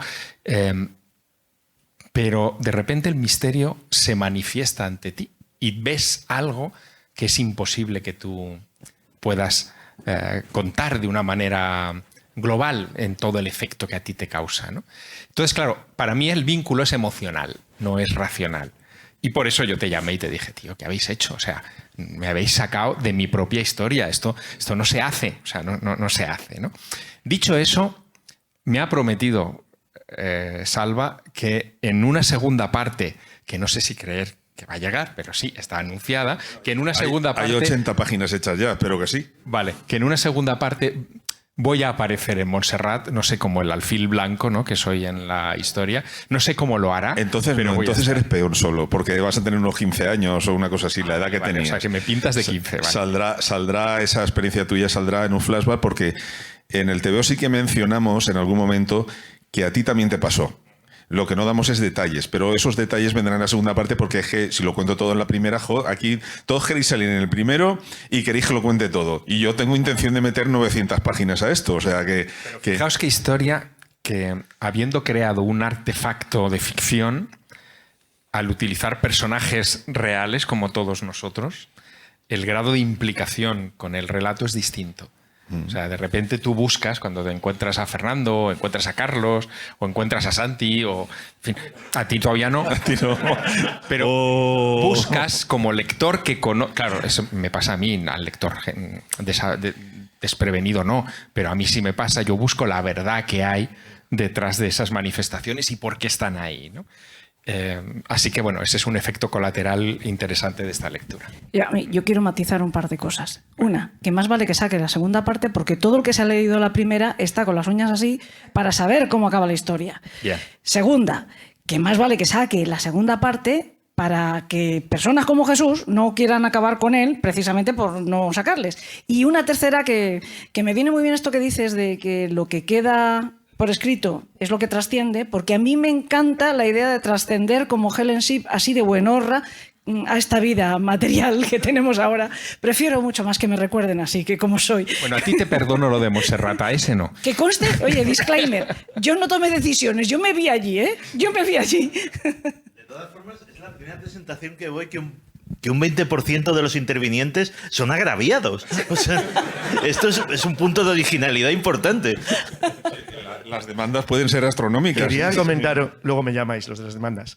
Quería comentar un detalle que acaba de decir Javier muy curioso. Javier ha dicho, ¿qué ocurre cuando metes a personajes reales dentro de una ficción? Como se diera más fuerza. O esto tiene luego consecuencias imposibles de valorar. No vamos a dar detalles, pero esa imagen es un ejemplo de cómo la fantasía luego se mete en la realidad. Es decir, esta imagen deriva del libro, sin querer. De hecho, es lo que yo decía al principio, que tú te has visto casi más identificado con el personaje. Es una especie de... Pues no me importaría para nada ser un propietario de una galería de tiro. No, pero que cuando hablas... Con implicaciones, al ¿no? meterte en personaje real, luego, fíjate qué curioso cómo esto ha acabado con Fernando, en una cosa que es real. Es decir, has llevado algo de fantasía al mundo real. De hecho, te diré también que llevamos 2 años y medio hablando en primera persona cada vez que comentamos el cómic. O sea, yo hablo como si fuera Helen Sip, él como si fuera Stone, Manu como si fuera Manny. Bueno, es lo que iba a decir, que esta imagen prueba que en el cómic no hay prácticamente nada de fantasía, y yo creo que, Javier, deberías reconocer abiertamente tu implicación en la CIA ahora mismo. Como el alfil blanco. Como alfil blanco y director de la CIA. Te hemos sacado del armario, pero sé cosa. De White Bishop. Qué bonito. Retomando un poco, para volver a presentar a las personas que han venido a escucharos, qué temas se tratan en el cómic. Hay uno que a mí me pareció muy interesante. Yo he hecho también un poco de lectora cero y encima legan la materia, porque vosotros al menos partíais de un conocimiento previo de todo lo que tiene que ver con el fenómeno ovni. Yo no es mi tema. Y fui descubriendo cosas que a mí me parecieron espeluznantes. Siempre digo que THC es también del género terror, ¿no? Porque toda esa parte en la que se habla de las operaciones psicológicas, de la manipulación, me parece, para mí ha sido un verdadero descubrimiento apasionante y al mismo tiempo que da mucho, mucho miedo. Pero otra de las cosas que nos lleva a descubrir THC es, por ejemplo, que puede ser que el fenómeno ovni tenga mucho, mucho que ver también con la religión, con las creencias. Hay un momento en el que visitamos a un babalao y él nos explica una serie de cosas. ¿Esto es así? ¿Tanto que tiene que ver el fenómeno ovni con el tema religioso? A ver, sin ninguna duda, porque el fenómeno ovni no empieza en el año 1947. El fenómeno ovni, no llamado así, pero sí llamado fenómenos aéreos, pues anómalos, desde que el mundo es mundo. Y sobre todo de que tenemos constancia escrita de ciertos documentos, ¿no? Entonces, a partir de ahí, empezando por la Biblia, por ejemplo. O sea, sabéis que hay una interpretación de la Biblia en clave ufológica. Toda la gloria de Yahvé, y en fin, que se lo digan a Salvador Freixedo, ¿no? Que en paz descanse, como él veía ovnis por todos los sitios. Otra cosa es que lo saques de contexto, pero cuanto más atrás te vas en la historia, todo lo que tenía que ver con el cielo, es decir, desde los meteoritos, que no se entendía lo que era, hasta cualquier señal o fenómeno, se entendía como algo que enviaban los dioses, porque se entendía que los dioses estaban en el cielo. Por lo tanto, cualquier cosa que cayera del cielo o tuvieras en el cielo era una señal, un mensaje de los dioses, y para eso estaban los augures, los arúspices, para intentar interpretar eso. Entonces, cuando empezamos a tener ya documentos escritos, o sea, a bote pronto, el libro de Julio Obsequens, o Sequente, como le traducen, que es el Liber Prodigiorum, está lleno de fenómenos aéreos en la época romana, y además diciendo en la época del cónsul tal se vio en el cielo pues 3 soles o 3 lunas, o un objeto que cayó del cielo que se pensaba que era un escudo ardiente. Eso estaba claro que no lo interpretaban desde un punto de vista profano, sino desde un punto de vista religioso. Esto es algo de los dioses y se interpreta como buen o mal augurio. Si te vas a la Edad Media y nos vamos a las batallas de la Reconquista aquí en España, que tanto Javier como yo, pues algunas de ellas describimos en el libro en el hijo común que tenemos, que es la España extraña, está claro que todo ese tipo de fenómenos, y sobre todo cuando ocurrían en momentos de crisis o en momentos de batallas, se interpretaban como que la Virgen o Santiago Apóstol estaba tomando partido por las huestes cristianas, evidentemente. Pero es que si lees las crónicas musulmanas, también ellos dicen que se aparecían sus ángeles para tomar partido y ayudarles en ese tipo de batallas. Entonces, todos esos fenómenos que luego hemos empezado a llamar ufológicos son fenómenos religiosos, fenómenos espirituales, interpretados siempre por los sumos sacerdotes o los chamanes de turno, pero siempre como señales que los dioses estaban enviando. Y normalmente como señales de protección, es decir, aquí estoy yo para que ganéis vuestras batallas. Claro, evidentemente son los que luego escriben esas crónicas y lo que luego convierten, por ejemplo, en símbolos lo que ellos ven. Pervigracia, por ejemplo, Constantino en la batalla del Puente Milvio, el año 312, ve algo que él considera que, evidentemente, el ignus, ¿cómo era? En latín. Sí, bajo este signo vencerás. Dicho ya en castellano, in hoc signo vinces, efectivamente, esa era. Evidentemente, ¿en qué se convierte? En el crismón. Es decir, a partir de ahí, en lo que eran las legiones romanas, llevan el lábaro con el crismón porque consideran que aquello fue una señal divina, sagrada, para ganar aquella batalla a Magencio. Bueno, pues ese tipo de cosas las hemos encontrado a lo largo de toda la historia. Y hay muchísimos casos, pero por eso digo que la religión y el mundo ufológico está intrínsecamente unido, siempre. Luego ya te digo, son las interpretaciones que se dan. Pero para mí lo más interesante de todo eso, y de hecho queda también reflejado en este cómic, es cuando deja huella. Antes decía Javier, es que lo que aparece escrito queda ya como fosilizado. Es una especie de magia también. Una cosa es la magia verbal y otra es la magia escrita. Y en el caso de estos fenómenos aéreos, para que quedara constancia de generación en generación y que no se olvidara, porque al final este tipo de cosas se olvidan, creas un objeto de poder. Antes hemos hablado del crismón, ¿no? De lo que ve Constantino en esta batalla del Puente Milvio. Pero, por ejemplo, la batalla de Lindanés, que fue en el siglo XIII, aparece también otro elemento aéreo, que es una bandera, que es un paño rojo con una cruz. Y estamos hablando de un rey poco conocido, por lo menos aquí en nuestra zona, que es el rey Valdemar, luchando contra los estonios. Bueno, pues eso que cae del cielo en el siglo XIII es lo que se convierte en la bandera de Dinamarca, que es la bandera más antigua. Y todas las banderas nórdicas de alrededor, tanto la de Noruega, en fin, como la de Suecia, como la de las Islas Feroe, tienen el mismo esquema porque están señalando, están fosilizando un elemento sobrenatural, ufológico y divino y espiritual que ocurrió en la batalla de Lindanés en el siglo XIII. Entonces hay mucha gente que no es consciente de esa bandera que tiene que ver con un origen totalmente sobrenatural, es decir, un origen religioso, porque gracias a ello ganaran a los paganos, que los paganos eran los estonios de aquella época. Bueno, son pequeños ejemplos que se me ocurren a bote pronto, pero creo que queda como muy claro que incluso ya en el año 1947 se ha utilizado también el fenómeno ovni para manipular. Y en el caso que habéis contado del Babalao, en fin, cuando vosotros y vuestros altos egos van a Cuba, se habla de que una forma de extorsionar y de manipular las mentes de los cubanos en la época castrista, es decir, bueno, como son creyentes, es decir, son comunistas, aparentemente, pero ellos siguen siendo muy creyentes y muy católicos, ¿por qué no proyectamos desde un submarino, por ejemplo, en el malecón la imagen de la Virgen María? Y además el impacto es increíble y de esta forma estamos manipulando una serie de creencias, tanto políticas como religiosas, de cara a lo que a nosotros nos conviene. Bueno, pues eso está claro. Ese es el proyecto de MK Ultra con todos los nombres que ha recibido.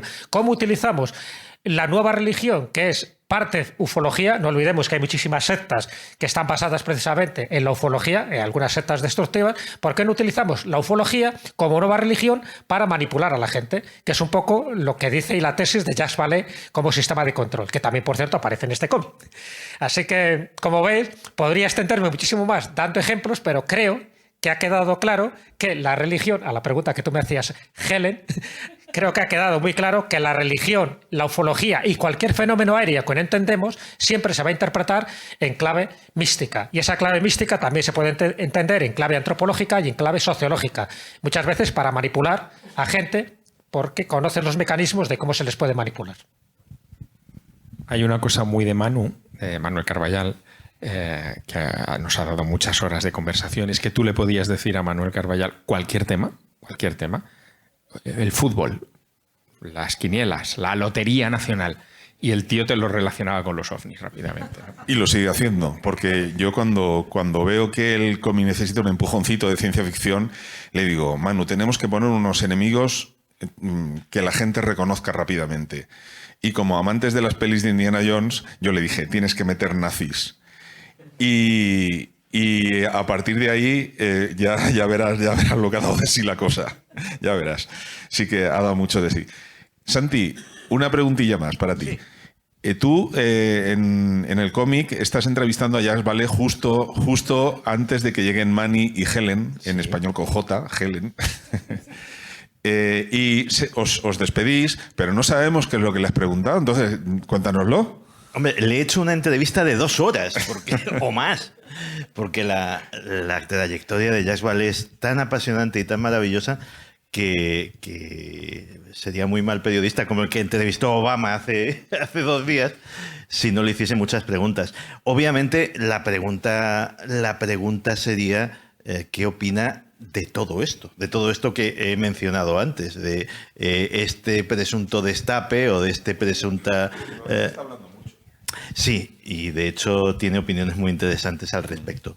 Yo fíjate que todo esto, los políticos que son mala gente y sus adláteres son peores en los medios de comunicación, son expertos en una cosa que se llama enmarcar el debate. Te suelen proponer temas muy complejos poniéndotelo como disyuntivas, o esto o esto. Quien te enmarca el debate normalmente gana el debate. Y hay otra cosa que se llama la programación predictiva, que parece una teoría de conspiración, pero que se ha utilizado 1000 veces. La programación predictiva es utilizar muchas veces la ficción, pero también utilizar a líderes de opinión, etcétera, etcétera, para empezar a plantear cosas antes de que sucedan. Te voy a poner un ejemplo. Contagio. La famosa película que hablaba de una epidemia con un coronavirus en la que había mascarillas, había distanciamiento social, había una vacuna, mucha gente pensó que eso podía ser cierto. O sea, podía ser una cuestión de programación predictiva para que cuando te lo encontrases no dijeses, sino, anda, mira, como en la película. Bueno, pues a mí todo esto que está sucediendo con toda esta gente de cargos tan sonoros, con perfiles tan altos, hablando abiertamente de ovnis, hablando abiertamente de objetos tecnológicos, ojo, o sea, ya están enmarcando el debate no ya en que es un fenómeno desconocido, sino que es un fenómeno de origen tecnológico y gobernado inteligentemente. Las alternativas que te ponen es que sea terrestre o no, pero lo están enmarcando en ese sitio. Fíjate que antes te dije que era abiertamente escéptico a una gran revelación, pero sí creo que se está llevando a cabo una operación a gran escala de programación predictiva. Vamos a ir preparando a la gente. Que cuando pase no te sorprendas. Sí, que digas, mira, si ya esto ya se veía venir. Entonces yo creo que Jacques Vallée también está en esa tesitura. No olvidemos, hablando de cosa proyectiva, que ahora en junio Spielberg estrena nueva película. Exacto. Como siempre Spielberg haciendo este tipo de participaciones, ¿no? Una película que se llama La Edad de la Desclasificación, ¿no? The Age of Disclosure. Pues el rum que hay por ahí es que no es enteramente de ovnis, sino que la gran revelación es que a lo mejor estamos viviendo en una realidad simulada. O sea, que imagínate. Que sería lo que ya de alguna manera anticipó en inteligencia artificial hace muchos años, antes de que se hablara de inteligencia artificial como hoy, ¿no? José Antonio. Por favor. José Antonio Caravaca. Otro cameo del cómic. David Caves. ¿Cómo estás, tío?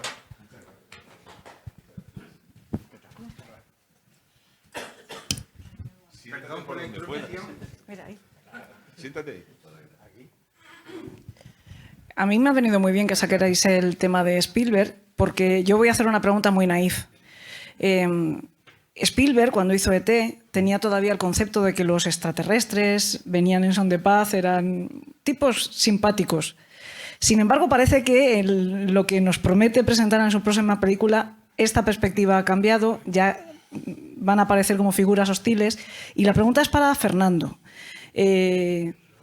Asumiendo que estamos hechos de la misma materia, seguramente, como habéis dicho, quién sabe si nosotros también tenemos un origen extraterrestre, ¿qué grado de verosimilitud le das a lo que cuenta Manu y cuenta Salvador en THC en cuanto a esa invasión que parece preverse? ¿Crees que vendrían en son de paz como los papás a presentarse a sus criaturas, o vendrían a tomar lo que en principio es suyo? ¿Cómo crees que sería algo así? Bueno, yo he leído digresiones y especulaciones de físicos teóricos, por ejemplo, que hablan sobre la paradoja de Fermi, de que hablan de si hay tanta vida posible e inteligente, cómo es que no nos enteramos y no la vemos aquí todos los días. Y vienen a decir varias cosas, ¿no? La primera es que muy posiblemente estén aquí y no seamos capaces de verlos, no seamos capaces de interactuar con ellos, porque nuestro grado de entendimiento de lo que nos rodea es muy limitado, tanto en lo que percibimos biológicamente a través de los ojos y de los oídos, como de la cantidad de cosas que pueden estar pasando a nuestro alrededor y que no somos capaces de identificar. Es como una población que estuviera en mitad de la selva y no tuviera un aparato de radio. Bueno, pues se pierden todas las emisiones que les están rodeando permanentemente y no son capaces de darse cuenta de que hay todo un ecosistema ahí rodeándoles del cual ellos no son conscientes. Y luego había otra de las ideas, que es que posiblemente nuestro grado tecnológico comparado con el de alguien que pudiera estar aquí visitándonos es muy limitado también, ¿no? Con lo cual posiblemente seamos algo así, venía a decir como una especie de reserva natural, es decir, un lugar en el que posiblemente puedan venir, puedan estar, con toda seguridad están ya, pero que su grado de interactuación con nosotros debe ser bastante limitado. Pero no por respeto hacia nosotros, sino muy posiblemente por algún tipo de convenio o algún tipo de orden de por encima, ¿no? También está la teoría del bosque oscuro.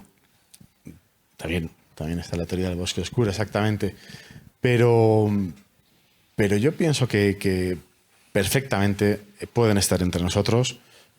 Con toda seguridad están entre nosotros ahora mismo. Y otra cosa es que seamos capaces nosotros de darnos cuenta de ello. Hay una posibilidad que se plantea, ahora mismo en ciencia ficción está muy, muy vigente. El problema de los 3 cuerpos es posiblemente la que lo plantea de forma más clara, que es que unos seres que han tenido un desarrollo histórico completamente diferente al nuestro, filosófico, una biología completamente diferente a la nuestra, una evolución completamente diferente a la nuestra, en un planeta completamente diferente a la nuestra, a lo mejor no somos directamente ni siquiera capaces de entender ni sus motivaciones, ni sus emociones, ni sus valores, ni su cultura, ni absolutamente nada. O sea, que sea algo completamente alienígena nunca. La llegada de Jacques Villeneuve. Efectivamente. El último que se nos ha incorporado ha sido una sorpresa, no lo esperaba yo por aquí, porque antes he hablado con él, porque le he visto un post que decía que estaba por Madrid, José Antonio Caravaca, que estabas grabando, imagino, en el plató de Cuarto Milenio, ¿no? Normalmente voy más... Uy, perdón. Bueno, tengo un buen torrente de voz, pero normalmente voy más... Ah, lo están grabando, entonces seré más formal. Y bueno, siempre voy peinado. Muchas gracias por haber hecho el esfuerzo por llegar. ¿Y qué te ha parecido el tono en el que hemos tratado en el cómic con respecto a lo que tú eres experto? O sea, tú...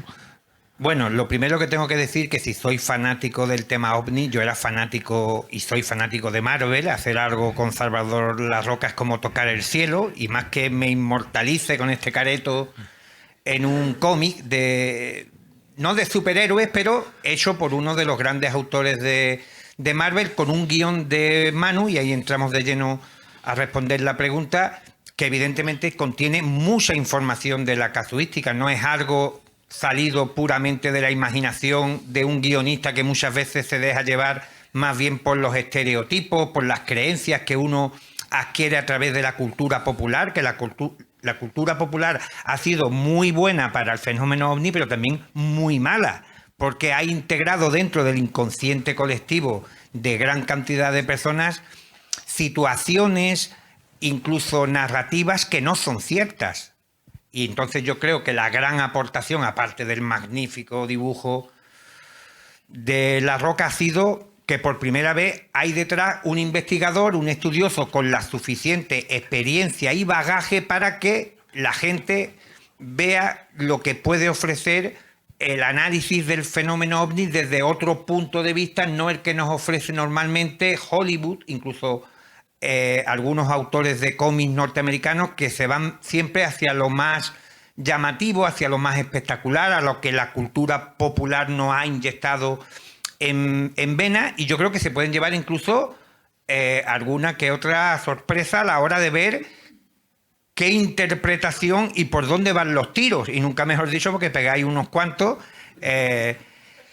Y nada, yo creo que se aproxima más a una novela gráfica que a lo que entendemos todo por un cómic normal. Creo que es como leer un libro a través de imágenes, porque han sabido también fusionar muy bien los conceptos que Manu quería integrar en su guión con el pincel y los dibujos de Salvador, y yo creo que lo vais a disfrutar. Te tenía que dar las gracias porque has sido especialmente gran colaborador, porque cada vez que te llamaba, a los 2 minutos me estabas pasando ahí un montón de fotos y un montón de historias, y que José Antonio esté en España no quiere decir que por eso sea menos importante a nivel internacional, porque creo que eres una de las grandes personalidades por ahí fuera, ¿no? Bueno, no lo sé. A ti te conocen perros y gatos, o sea que lo sé yo. Trabajo mucho. Carlos, ¿nos quieres contar lo de los huevos estrellados? Digo, ovnis estrellados. Es que lo puse como ejemplo el ejemplo típico de lo absurdo del fenómeno ovni, es el de los ovnis estrellados. Bueno, lo primero por lo bonito que es cuando ha contado Santiago lo de la programación predictiva, qué cosa más chula hay en el mundo que pensar, o hacer a la gente pensar, que determinados gobiernos o instituciones gubernamentales tienen naves alienígenas, con o sin bicho dentro, eso es secundario. Ya en principio ya llama mucho la atención y genera un montón de pensamiento en torno a eso. Parte del pensamiento mágico. Hay un libro maravilloso que se llama La pantalla profética que se dedica exclusivamente a ese tema. Es como el cine, desde los años 30, ha ido anticipando el futuro y muchas veces lo que hacía no era anticiparlo, sino programarlo o redirigirlo. Y cómo el poder político ha aprovechado esa programación o dirección para fines propios muy interesados. Voy a poner un ejemplo tonto. Si ahora mismo alguien en Estados Unidos dice o filtra o dice o le dejan filtrar algún tipo de armas espectaculares, maravillosas, o como ustedes quieran, en cualquier operación militar, pongamos como ejemplo Venezuela, alguien podrá decir detrás, filtrando otra información, claro, es tecnología extraterrestre que tienen desde hace años. Parece una broma, pero no lo es. Hace pensar a la gente que determinados grupos de poder tienen poderes absolutos porque tienen tecnología maravillosa. En cambio, si lo vemos desde el punto de vista pedestre, primero, ¿por qué los platillos siempre se estrellan entre Nuevo México y Arizona? Los que se equivocan mucho porque conducen mal en el norte de México, patapum. Pero de ahí no salen, nunca se estrellan en un bosque de Nueva York. Ahora dirá Javier que sí, pero probablemente tendré razón.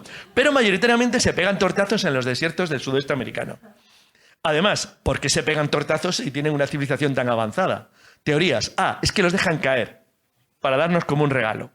Fíjense que hace años nadie hablaba en el fenómeno ovni de los drones. Ahora todo el tiempo se habla de los drones, porque los drones están de moda entre nosotros. El fenómeno ovni nos sigue. Es una especie de proyección mental de nosotros mismos. Eso lo hace siempre. De hecho, ahora se empieza a decir que los supuestos bichitos que iban dentro de los platillos que se han estrellado no eran exactamente seres biológicos, sino robots biológicos o incluso avatares. ¿Les suena la palabra avatar? Es decir, se va siempre orientando hacia cosas que están de moda en nuestra cultura general. Entonces, por eso me parece fascinante el tema de los ovnis estrellados. Bueno, yo creo que por lo menos, aparte de Javier, claro, no sé si alguno más ha estado también en Roswell. Roswell es un sitio absolutamente friki, es una cosa totalmente delirante, de gente que ha conseguido vivir de que se estrelló un platillo supuestamente en un rancho allí. Entonces, la verdad es que los platillos que se han ido estrellando han ido mejorando algo. O sea, ya no tienen la pinta tan cutre que tenían de metro de los años 20 los primeros. Ahora ya son una cosa un poco más sofisticada, pero el fenómeno sigue existiendo porque se le va dando vueltas una y otra vez para que siga siendo consistente en la mitología popular. Ahora está muy de moda decir que hubo uno que se estrelló en Italia en los años 30 y que de ahí derivó todo. O te hablarán de que puede haber alguno en la Antártida que han descubierto. Y siempre irán metiendo algún elemento que hace que sea mucho más atractivo lo que se va construyendo en torno a la historia. Porque, por lo menos, aquí hay 2 personas, Jesús que dijo y yo, que sostenemos que las leyendas se nutren de creencias que se alimentan solas dentro de la mitología que nace dentro de cualquier sociedad. Y eso luego se construye como un discurso que luego puede ser interpretado para un camino o para otro. Resumiendo, no hay ninguno en la Casa Campo.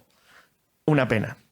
Pero tampoco hay que desesperarse. Se les cayó a los americanos una bomba atómica en Palomares, con lo cual nunca pasaría nada porque algún platillo volante se estrellara, no sé, en el desierto de Tabernes o en las Bárdenas Reales. Porque estoy seguro que nunca se va a estrellar en una pradera de Cantabria o en el Retiro. Pero La cuestión es que, dado que hay tanto experto aquí, a buscarlos, a buscarlos. Mira, Santiago, ponte a ello. En Galicia hubo un caso. Sierra de Ute. Eso no es Arizona, muy bien. Claro. También por Barbate decía Benítez que habían estado buscando cosas. O sea, a lo mejor sí algo ha caído por aquí.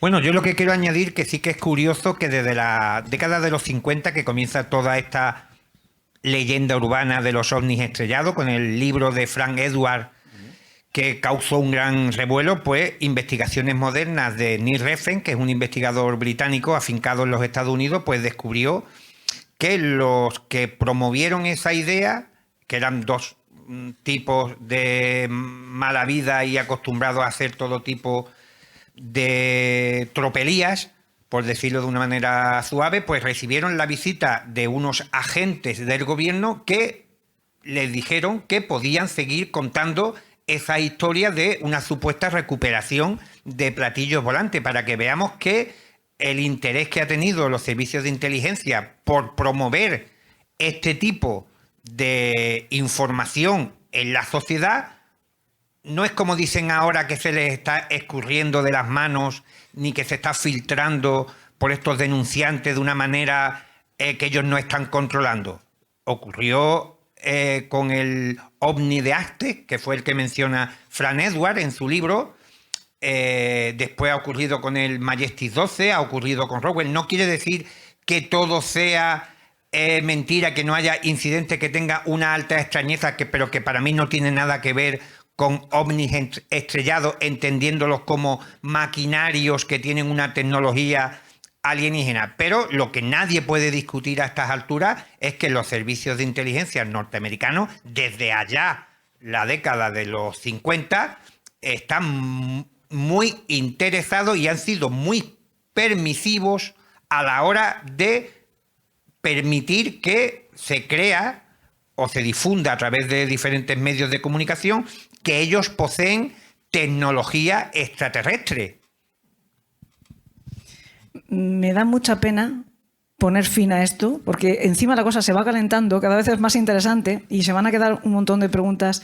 Bueno, es que yo, teniéndose aquí, haría un congreso ya directamente, que ahí tiro el guante por si nos ponemos de acuerdo y hacemos esto como Dios manda, por turnos, bien, y explayándonos. Pero ya queda muy poquito tiempo del que tenemos disponible en la sala. Queremos reservar unos minutos también para que se puedan firmar los libros y queremos también dar la oportunidad a los que nos han acompañado como público a hacer alguna pregunta. No tenemos tiempo para más, pero bueno. Yo, a hacer una aclaración, que hay un canal que se llama Factoría de Ficción. Y va sobre series policíacas. No, pero sobre series españolas. Estupendo. Muchas gracias. Muchas gracias. Por allí tenemos una cuestión.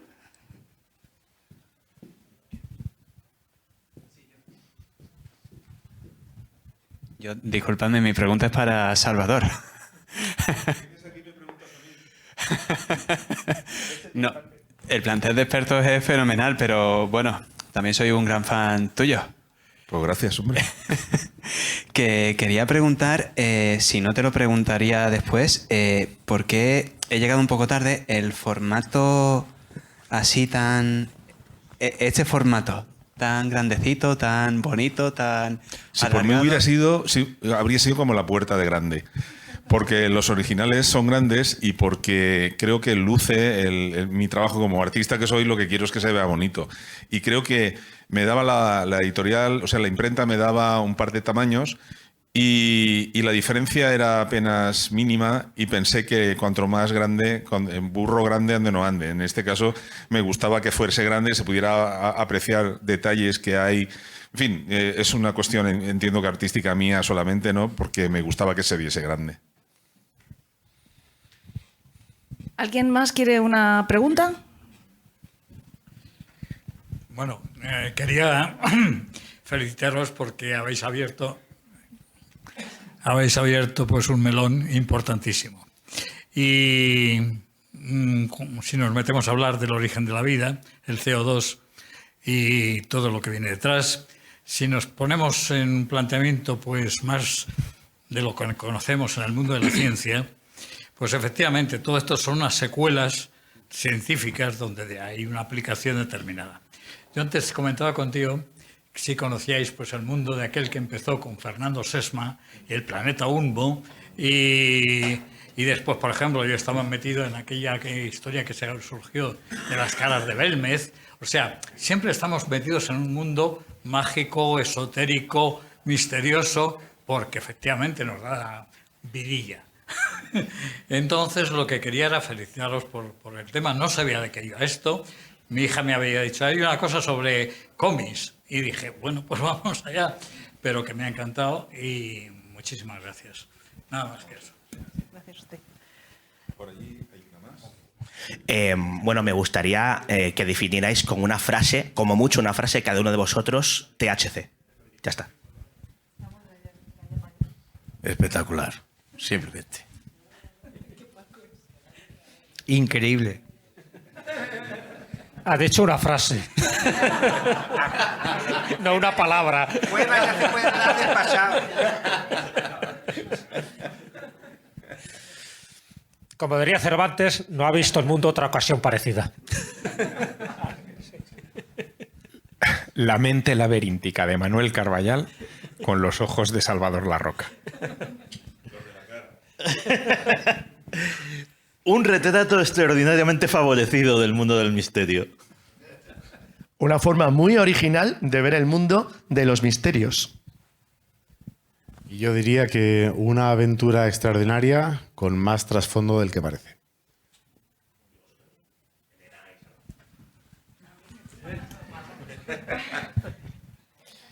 En mi caso, la posibilidad de haber hecho un sueño realidad y especialmente en la sesión de hoy donde he podido juntar a toda esta gente, que estoy convencido que muchos de vosotros hacía muchos años que no os veíais y que hayáis venido hoy a presentar el cómic de Servidor es una cosa que no voy a olvidar jamás. O sea, muchas gracias a todos por haber venido y es una frase un poco larga, pero es cierta. Bueno, pues yo voy a retomar el definirlo en una sola palabra.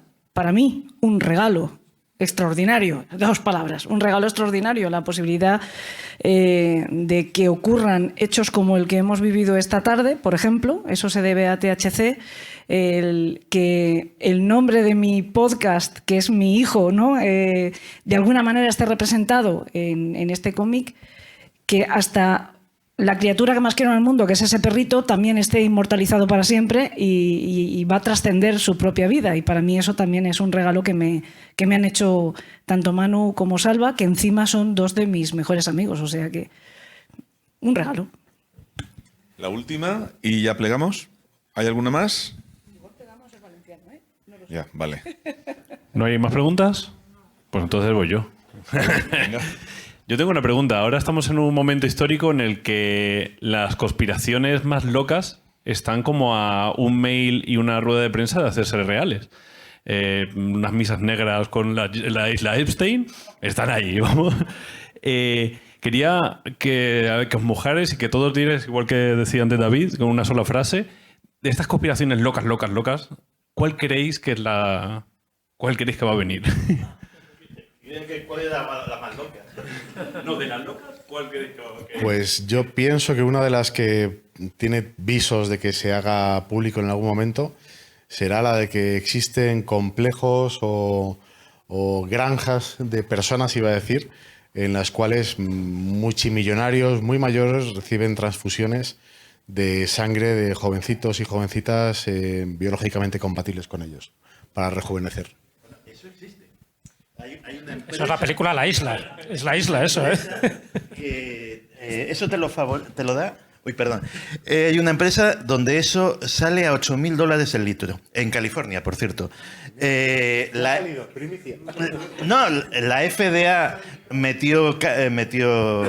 tomó cartas en el asunto, medio que lo prohibieron y ahora se lo están llevando pues a algún país que sea un poquito más tolerante. Pero estuvo funcionando en Estados Unidos una serie de años hasta que la FDA dijo hasta aquí hemos llegado y ahora están pensando en llevárselo a China o Vietnam o algún sitio de Pero esos. si llevamos años en España haciendo morcillas.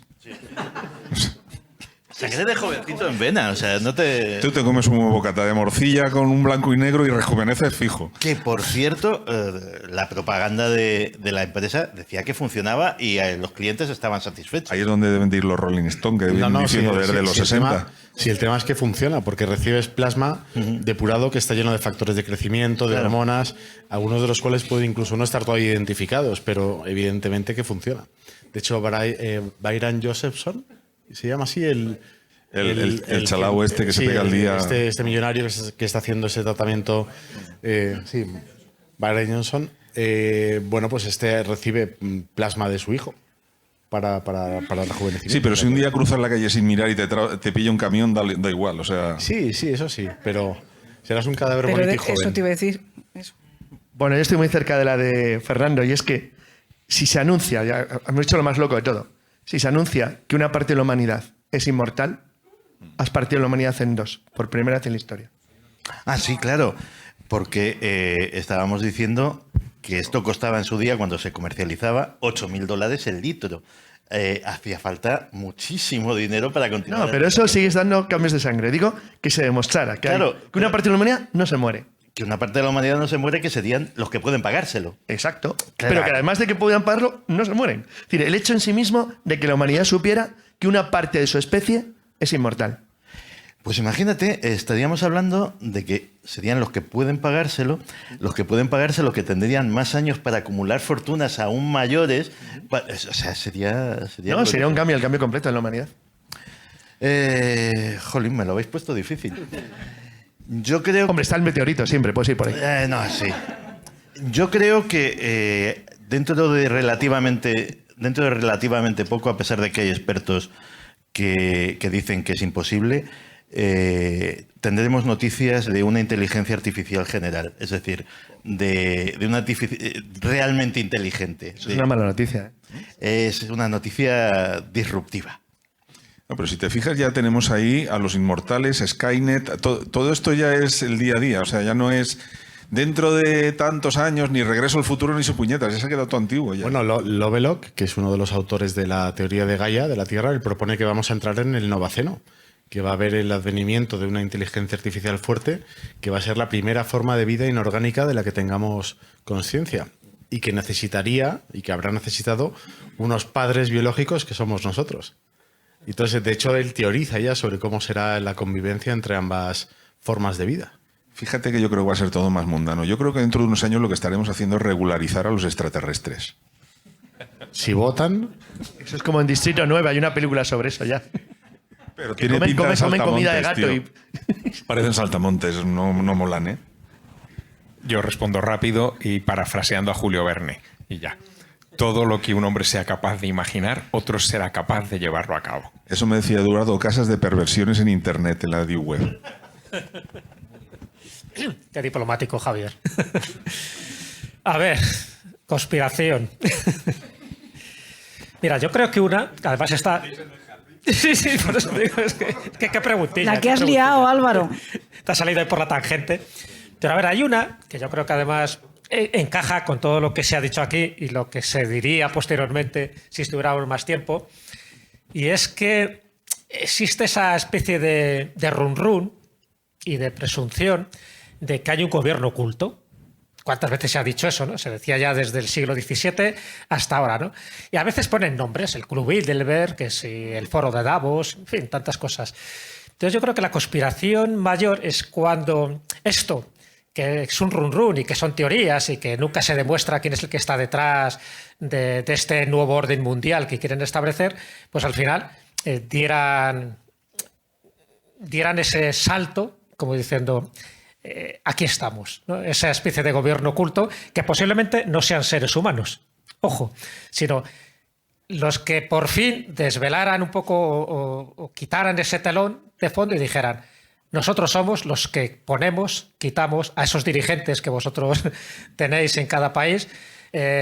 Todo ese tipo de conspiraciones que surgen, somos nosotros los que lo estamos creando y somos nosotros, y además con una risa de esa sardónica, los que os hemos creado.